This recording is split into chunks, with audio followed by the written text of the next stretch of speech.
सभी भक्तजनों को जय श्री कृष्ण। श्री सुखदेव जी कहते हैं, परीक्षित, जब सवेरा होने लगता, कुकुट मुर्गे बोलने लगते, तब वे श्री कृष्ण पत्नियां, जिनके कंठ में श्री कृष्ण ने अपनी भुजा डाल रखी है, उनके विछोह की आशंका से व्याकुल हो जाती और उन मुर्गों को कोसने लगती। उस समय पारिजात की सुगंध से सुवासित भीनी भीनी वायु बहने लगती और भौर ताल स्वर से अपने संगीत की तान छेड़ देते। पक्षियों की नींद उचट जाती और वे बंदी जनों की भांति भगवान श्री कृष्ण को जगाने के लिए मधुर स्वर से कलरव करने लगते। रुक्मिणी जी अपने प्रियतम के भुजपास से बंदी रहने पर भी आलिंगन छूट जाने की आशंका से अत्यंत सुहावने और पवित्र ब्रह्म मुहूर्त को भी असह्य समझने लगती थी। भगवान श्री कृष्ण प्रतिदिन ब्रह्म मुहूर्त में ही उठ जाते और हाथ मुंह धोकर अपने मायातीत आत्म स्वरूप का ध्यान करने लगते। उस समय उनका रोम रोम आनंद से खिल उठता था। परीक्षित, भगवान का वह आत्म स्वरूप सजातीय, विजातीय और स्वगत भेद से रहित एक अखंड है, क्योंकि उसमें किसी प्रकार की उपाधि या उपाधि के कारण होने वाला अन्य वस्तु का अस्तित्व नहीं है। और यही कारण है कि वह अविनाशी सत्य है। जैसे चंद्रमा, सूर्य आदि नेत्र इंद्रियों के द्वारा और नेत्र इंद्रियां चंद्रमा, सूर्य आदि के द्वारा प्रकाशित होती हैं, वैसे वह आत्म स्वरूप दूसरे के द्वारा प्रकाशित नहीं, स्वयं प्रकाश है। इसका कारण यह है कि अपने स्वरूप में ही सदा सर्वदा और काल की सीमा के परे भी एक रस स्थित रहने के कारण अविद्या उसका स्पर्श भी नहीं कर सकती। इसी से प्रकाश्य प्रकाश भाव उसमें नहीं है।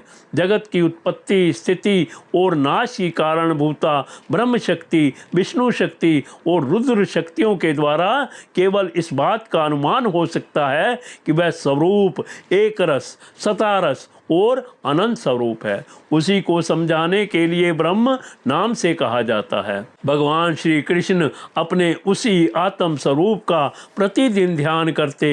इसके बाद वे विधि पूर्वक निर्मल और पवित्र जल में स्नान करते, फिर शुद्ध धोती पहनकर दुपट्टा ओढ़कर यथाविधि नित्य क्रम संध्या वंदन आदि करते। इसके बाद हवन करते और मौन होकर गायत्री का जप करते। क्यों ना हो, वे सत्पुरुषों के पात्र आदर्श जो हैं। इसके बाद सूर्योदय होने के समय सूर्योपस्थान करते और अपने कला स्वरूप देवता, ऋषि तथा पितरों का तर्पण करते। फिर कुल के बड़े बूढ़ों और ब्राह्मणों की विधि पूर्वक पूजा करते। इसके बाद परम मनस्वी श्री कृष्ण दुधारू, पहले पैर ब्याई हुई बछड़ों वाला सीधी शांत गौओं का दान करते। उस समय उन्हें सुंदर वस्त्र और मोतियों की माला पहना दी जाती, सींग में सोना और खुरों में चांदी मंड दी जाती। वे ब्राह्मणों को वस्त्राभूषण से सुसज्जित करके रेशमी वस्त्र, मृग चर्म और तिल के साथ प्रतिदिन 13,084 गौवें इस प्रकार दान करते।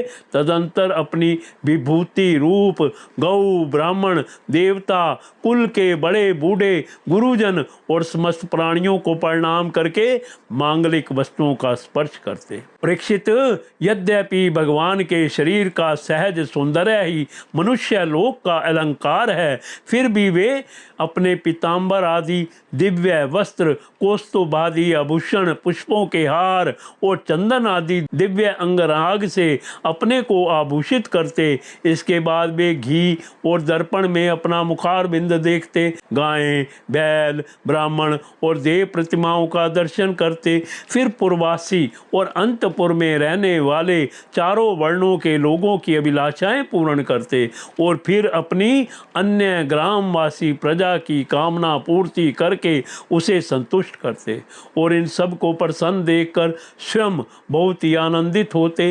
वे पुष्पमाला, तांबूल, चंदन और अंगराग आदि वस्तुएं पहने ब्राह्मण स्वजन संबंधी मंत्री और रानियों को बांट देते और उनसे बची हुई स्वयं अपने काम में लाते। भगवान यह सब करते होते तब तक दारुक नाम का सारथी सुग्रीव आदि घोड़ों से जुता हुआ अत्यंत अद्भुत रथ ले आता और प्रणाम करके भगवान के सामने खड़ा हो जाता। इसके बाद भगवान श्री कृष्ण सात्यायिक और उद्धव जी के साथ अपने हाथ से सारथी का हाथ पकड़कर रथ पर सवार होते होते वैसे ही जैसे भुवना भास्कर भगवान सूर्य उंध्याचल पर आरूढ़ होते हैं, उस समय रनिवास की स्त्रियां लज्जा एवं प्रेम से भरी चितवन से उन्हें निहारने लगती और बड़े कष्ट से उन्हें विदा करती। भगवान मुस्कुराकर उनके चित्त को चुराते हुए महल से निकलते।